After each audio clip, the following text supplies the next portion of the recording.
사랑하는 초업제교회 성도 여러분, 유튜브 시청자, 구독자 성도 여러분 반갑습니다. 김정빈 목사입니다. 간밤에도 평안히 잘 주무셨습니까? 오늘은 2026년 6월 21일 우리 성령가님들 지난 네 번째 주일 아침이 되겠습니다. 오늘도 주 안에서 복된 주일 되시기를 바랍니다. 제가 기도하고 오늘의 말씀 묵상을 시작합니다. 하나님 아버지 감사합니다. 간밤에도 지켜주시고 또 이렇게 거룩하고 복된 주일을 허락하여 주시니 감사합니다. 오늘 이 주일도 하나님께 영광 올려드리며 하나님 앞에 참된 예배자들 다 될 수 있도록 도와주시고 오늘 이 한 날도 하나님 앞에 온전히 영광 올려드리는 복된 한 날이 되게 하여 주옵소서. 이 시간도 주일 아침에 하나님 말씀 앞에 섰사오니 이 시간을 통하여 하나님의 음성 듣게 하시고 나를 향한 아버지의 뜻을 깨달으며 주의 마음을 느낄 수 있는 복된 시간 되게 해 주옵소서. 말씀 묵상 시간을 성령 하나님께 의탁하옵고 우리를 죄에서 구원하신 예수님 이름으로 간절히 기도하옵나이다. 아멘. 할렐루야. 좋은 아침입니다. 함께 말씀 묵상하실 본문은 우리 요나서 1장 11절부터 16절까지의 말씀입니다. 좀 짧지요. 우리 개역 개정판으로 한 번만 다 같이 읽도록 하겠습니다. 바다가 점점 흉룡한지라 무리가 그에게 이르되 우리가 너를 어떻게 하여야 바다가 우리를 위하여 잔잔하겠느냐 하니 그가 대답하되 나를 들어 바다에 던지라. 그리하면 바다가 너희를 위하여 잔잔하리라. 너희가 이 큰 폭풍을 만난 것이 나 때문인 줄을 내가 아노라 하니라. 그러나 그 사람들이 힘써 노를 저어 배를 육지로 돌리고자 하다가 바다가 그들을 향하여 점점 더 흉룡함으로 능히 못한지라. 무리가 여호와께 부르짖어 이르되 여호와여 구하고 구하오니 이 사람의 생명 때문에 우리를 멸망시키지 마옵소서. 무죄한 피를 우리에게 돌리지 마옵소서.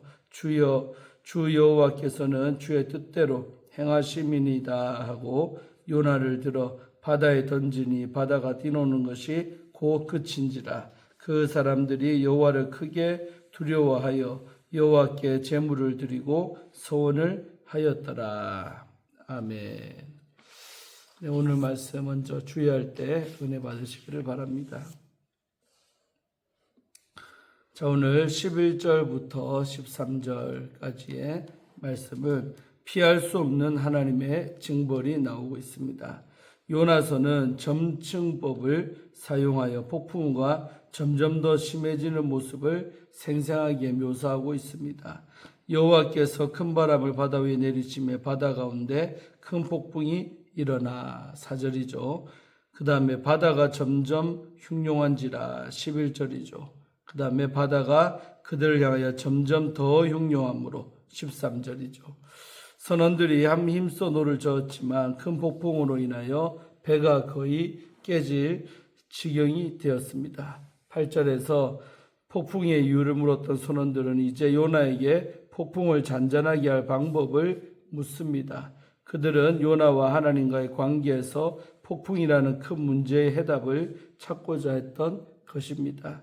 그러자 요나는 자신을 바다에 던지라고 해결책을 제시합니다. 극단적인 제안이긴 하지만 이는 요나가 어떤 인물인가를 잘 보여주는 대목입니다. 그는 자신이 죽어 마땅하다고 고백하고 기꺼이 자신을 희생함으로써 다른 사람들을 살리려 한 것입니다. 비록 요나가 하나님을 거역함으로써 큰 폭풍이 일어났지만 자기 희생을 통하여 사람들을 구하려는 점은 우리가 섬기는 주님의 모습과 사뭇 비슷합니다. 그러나 선원들은 요나를 바다에 던지기를 거부하고 힘써 노를 저어 폭풍 한가운데서 벗어나고자 했습니다. 그러나 폭풍은 점점 더 거칠어졌고 그들이 더 이상 감당하지 못할 지경에 이르게 됩니다. 이 폭풍은 하나님의 주권적인 계획을 성취하기 위한 하나님의 도구이기 때문입니다. 선원들의 기도는 이 사실을 잘 보여주고 있습니다. 여호와여 구하고 구하오니 이 사람의 생명 때문에 우리를 멸망시키지 마소서. 주 여호와께서는 주의 뜻대로 행하심이니이다. 14절의 말씀이죠. 선원들은 폭풍, 제2뽑기 그리고 선지자의 말이 하나님의 특별한 뜻을 나타내고 있다는 점을 몸소 깨닫고 있습니다. 폭풍은 요나를 돌이키게 하기 위한 하나님의 징벌이었기 때문에 그가 회개하고 돌이키기 전까지 멈추지 않을 것입니다. 급기야 요나가 바다에 던져진 후 폭풍이 잠잠해지자 선원들의 두려움은 곧 하나님을 향한 두려움으로 바뀝니다. 다음으로 우리 14절, 15절 두 절의 말씀은 선원들의 기도와 하나님의 긍휼이 나오죠. 이방인 선원들은 모든 면에서 요나보다 더욱 성숙한 사람들로 묘사가 됩니다. 폭풍이 몰아칠 때 깊은 잠에 빠져있던 요나와 달리 그들은 폭풍을 헤쳐나가기 위해서 온갖 지혜를 활용합니다. 요나가 자신의 구원을 위해 기도할 때 그들은 다르니 요나의 구원을 위해 오히려 기도를 했습니다. 14절에 나오죠. 선원들은 요나 한 사람을 구원하기 위해 힘껏 노를 저었습니다. 그들의 기도와 행동은 굳건한 건전한 균형을 이뤘습니다. 반면에 요나는 단지 입으로만 하나님을 섬겼지요. 선원들은 요나의 생명으로 인해 하나님의 긍휼을 간구합니다. 여호와여 구하고 구하오니 이 사람의 생명 때문에 우리를 멸망시키지 마옵소서. 무죄한 피를 우리에게 돌리지 마옵소서. 이 기도를 통해 우리는 선원들의 성품을 엿볼 수가 있습니다. 첫째로 그들은 인도적인 사람들입니다. 그들은 다른 사람의 죽음을 초래할 수 있는 어떠한 행동도 피하려고 합니다. 둘째로 그들은 나름의 경건함을 가지고 있었습니다. 이들은 하나님에 대한 체계적인 지식이 있거나 교리를 알지 못했을 것입니다. 하지만 그들은 공경에 처한 타인과 자신들을 위해 하나님께 전심으로 기도를 했습니다. 마지막으로 그들은 신학적으로 열린 자세를 가지고 있었습니다. 선지자와 자연의 가르침을 통해 하나님에 관해 무엇인가를 배우게 되자 그들은 주께 기도하며 희생제사를 드립니다. 폭풍이 지나간 후에 그들이 예배를 지속했는지 하나님을 향한 소원을 지켰는지는 우리는 알 수가 없습니다. 하지만 그들은 위기를 맞이할 때 경건하고 열린 자세로 하나님을 인정하고 하나님께 기도를 드렸습니다. 그 기도를 들으신 하나님은 그들에게 잔잔해진 바다와 평안한 길을 예비하셨습니다. 진실로 하나님을 회개하며 기도하는 자를 살리십니다. 선원들은 이 진리를 이때 깨달았고 요나와 니느웨 사람들은 나중에 깨닫게 됩니다. 다음으로 우리 16절 한 절은 하나님을 두려워하는 선원들의 모습이 나오죠. 요나서 1장의 의도적으로 선원들이 품었던 두려움을 선명하게 묘사를 합니다. 바다에 큰 폭풍이 일어나자 선원들은 두려워하며 각자 자신들의 신을 불렀지요. 5절에 나옵니다. 이때 그들이 품었던 두려움은 큰 폭풍에 대한 것이었습니다. 그런데 요나가 하나님의 얼굴을 피해 도망한 일 때문에 큰 폭풍이 일어났다는 말을 들었을 때 그들은 더욱 두려워했습니다. 10절에 나오죠. 하나님의 존재를 알고서 더 크게 두려워한 것입니다. 끝으로 요나를 바다에 던진 후에 잔잔해진 바다를 보고서 그들은 여호와를 크게 두려워하여 여호와께 제물을 드리고 소원을 했습니다. 선지자의 말과 잔잔해진 바다를 통해 그들은 하나님을 명확하게 인식했고 또 그분을 크게 두려워하게 되었습니다. 아울러 하나님께 제물을 드리고 소원하는 예배자가 되었습니다. 두려움이라는 감정의 변화는 그들의 신앙과 믿음이 성장하고 있음을 잘 보여줍니다. 과연 요나는 어떻습니까? 그는 자신을 하나님을 경외하는 자로 소개를 했습니다. 9절에 나오죠. 하지만 정작 그의 행동은 하나님을 전혀 두려워하지 않는 행동이었습니다. 그는 니느웨로 가라는 하나님의 명령을 보기 좋게 거부했습니다. 선원들이 기도할 때 그는 깊은 잠에 빠져 있었습니다. 그는 하나님에 대해 말할 수 있었지만 하나님의 뜻을 헤아리지는 못했습니다. 요나서 1장은 두려움이라는 정서를 통해서 요나와 이방 선원들의 모습을 극적으로 대비를 시킵니다. 하나님을 믿는다고 자부하던 선지자 요나는 하나님을 두려워하지를 않았습니다. 하지만 이방인 선원들은 선지자의 말을 귀담아 듣고 자연의 변화를 보고 또 하나님을 크게 두려워했습니다. 이 장면은 이스라엘 백성에게 하나님을 향한 그들의 태도와 편견을 재점검할 것을 요청하고 있습니다. 마침 참된 이웃이 누구인가를 이야기하면서 예수님이 제사장이나 레위인이 아닌 선한 사마리아 사람을 지목하신 것과 같은 이치입니다.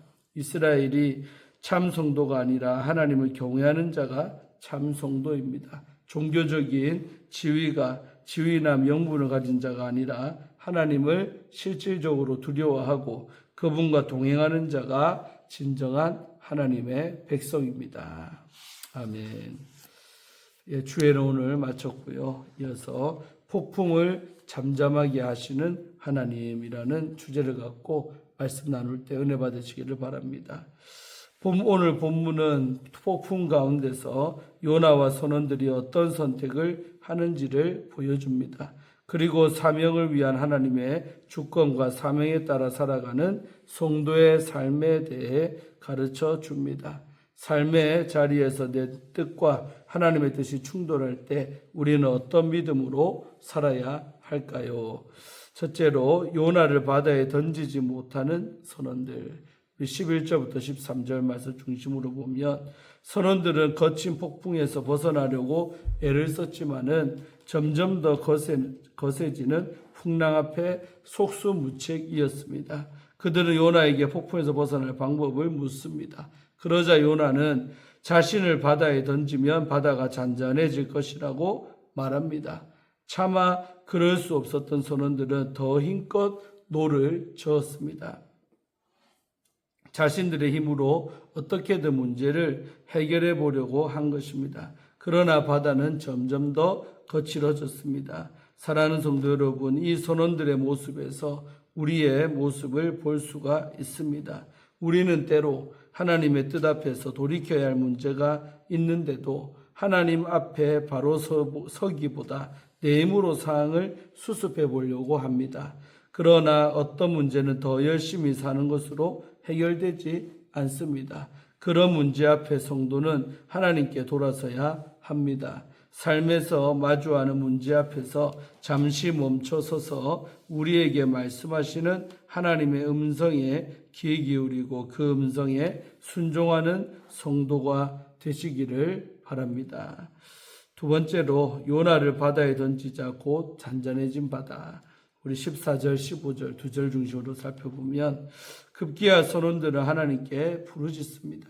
여호와여, 구하오니 이 사람의 생명 때문에 우리를 멸망시키지 마소서라고 기도합니다. 폭풍이 발생했을 때 각자 자기의 신들에게 부르짖었던 사람들이 이제는 여호와 하나님 앞에 부르짖습니다.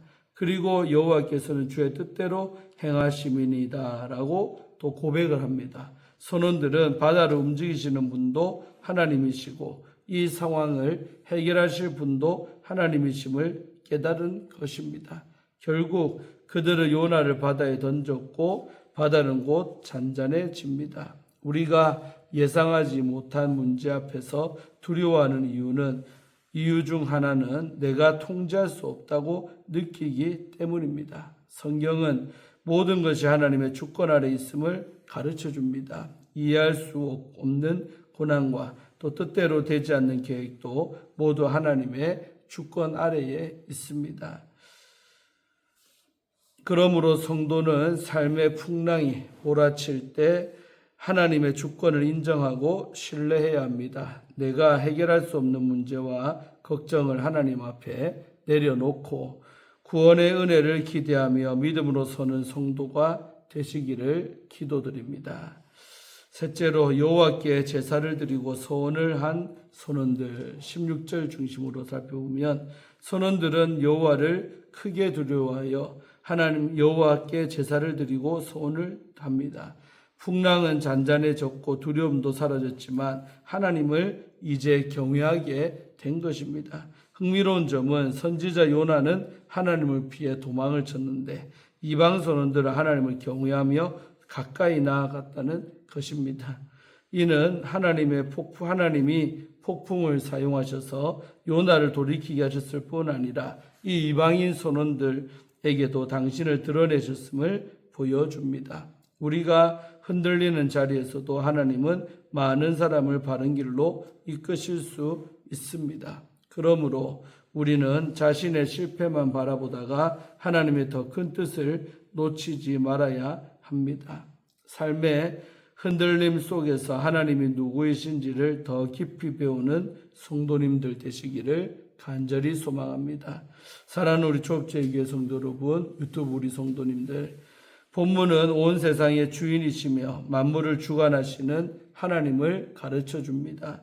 삶의 폭풍 앞에서 사람의 방법만 붙들고 있지는 않은지 자신을 돌아보시기를 바랍니다. 더 열심히 노를 젓기보다 하나님께 돌이켜야 합니다. 하나님이 우리 삶의 모든 영역에서 주권자이심을 인정해야 합니다. 오늘도 폭풍을 잠잠하게 하시는 하나님의 주권을 신뢰하며 내 뜻보다 하나님의 뜻 앞에 서는 성도님들 되시기를 간절히 소망합니다. 아멘. 마지막으로 우리 오늘 팀 켈러 우리 목사님이 쓰신 방탕한 선지자라는 책의 일부분을 읽어드리고 마치려고 합니다. 여러 해 전 깊은 숲속 외딴 오두막에 사는 사악한 마녀가 나온 전래 동화를 읽었습니다. 지나가던 여행자들에게 마녀는 식사와 침대를 제공했습니다. 침대는 어느 누구도 그런 감촉을 느껴보지 못했을 만큼 놀랍게 편안했습니다. 그러나 그 침대는 어둠의 마법이 걸린 상태여서 거기서 잠들면 해가 떠오를 때 돌로 변하고 맙니다. 그러면 그 석상은 세상이 끝날 때까지 마녀의 소장품이 됩니다. 소녀는 마녀에게 저항할 힘이 없었지만 마녀 희생자들을 불쌍히 여겼습니다. 어느 날 한 젊은이가 찾아와 거기서 묵게 되었습니다. 소녀는 그가 돌로 변하는 것을 견딜 수가 없었습니다. 그래서 그의 침대에다 나뭇가지, 돌멩이, 엉겅퀴를 잔뜩 집어넣었습니다. 침대는 말도 못하게 불편해졌습니다. 그가 몸을 뒤척이면 온갖 물체가 느껴졌습니다. 그때마다 그것을 빼내 침대 밖으로 내던졌지만 그래도 새로운 것들이 자꾸만 나와 그의 몸을 찔렀습니다. 결국 그는 밤잠을 설쳤고 피곤하고 지친 몸으로 동트기 한참 전에 일어났습니다. 문을 나서다가 소녀와 마주친 그는 불평을 있는 대로 쏟아냈습니다. 여행자에게 어떻게 나뭇가지와 돌멩이가 가득한 끔찍한 침대를 제공할 수 있습니까? 그는 갈 길을 갔습니다. 소녀는 이렇게 속삭였습니다. 당신이 느낀 불편함은 편안한 잠을 대가로 당신이 빠져들었을 무한히 심각한 비참함에 비하면 아무것도 아니랍니다. 그건 내 사랑의 나뭇가지와 돌멩이였어요. 하나님은 우리를 일깨우시고 그분을 의지하게 하시고자 우리의 침대에 사랑의 나뭇가지와 돌멩이들을 놓으십니다. 그것은 우리 마음속에 주님이 없어지지 않도록, 우리가 돌로 바뀌지 않도록 하기 위함입니다. 아멘. 마지막 우리 팀 켈러 목사님의 글도 너무나도 은혜가 됩니다. 이로써 오늘 큐티를 마치겠습니다. 오늘도 많은 깨닫고 느낀 점이 많을 줄로 믿습니다. 붙들고 오늘 주일도 승리하는 주일 되기를 바랍니다. 기도하고 오늘 큐티를 마칩니다. 거룩하시고 복되신 우리 하나님 감사합니다. 오늘 요나서 1장 이 부분 읽으면서 또 많은 은혜 받게 하심에 감사합니다. 하나님, 때로 우리 삶에 일어나는 폭풍 때문에 더욱더 하나님께 가까이 가게 되고 역설적으로 오히려 그 힘듦 때문에 주를 경외하게 되는 오늘 이방인 선원들이 정말로 하나님을 경외하는 자들로 변화되어지는 모습을 봅니다. 우리도 우리 인생 가운데 어려움이 와도 더 감사하게 하시고 그 풍랑으로 인하여 더 주께로 더 가까이 더 빨리 갈 줄로 믿습니다. 오늘 마지막에 틴켈러 목사님의 이 글도 얼마나 은혜로운지요. 정말 편안한 침대가 그 당시에는 좋아도 결국은 돌멩이로 변하게 만드는 끔찍한 침대인데 오히려 불편하게 만들어서 정말 더 큰 일을 막았던 것처럼 우리 인생에도 잠시 불편하고 힘든 것들이 오히려 우리를 더 살리는 길인 줄로 믿습니다. 불평불만하지 말게 하시고 또 앞에 것만 보지 말고 멀리 볼 수 있는 눈을 활짝 열어주셔서 우리가 하나님의 섭리 속에 살고 있음을 인정하고 믿고 살아가는 우리 모든 성도가 다 되게 하여 주시옵소서. 감사드리옵고 예수님 이름으로 간절히 축복하며 기도하옵나이다. 아멘. 할렐루야. 오늘도 좋은 주일 되시기를 바라고 몇 시간 후에 예배 시간에 뵙겠습니다. 또 내일 아침에 큐티로 만나겠습니다. 샬롬.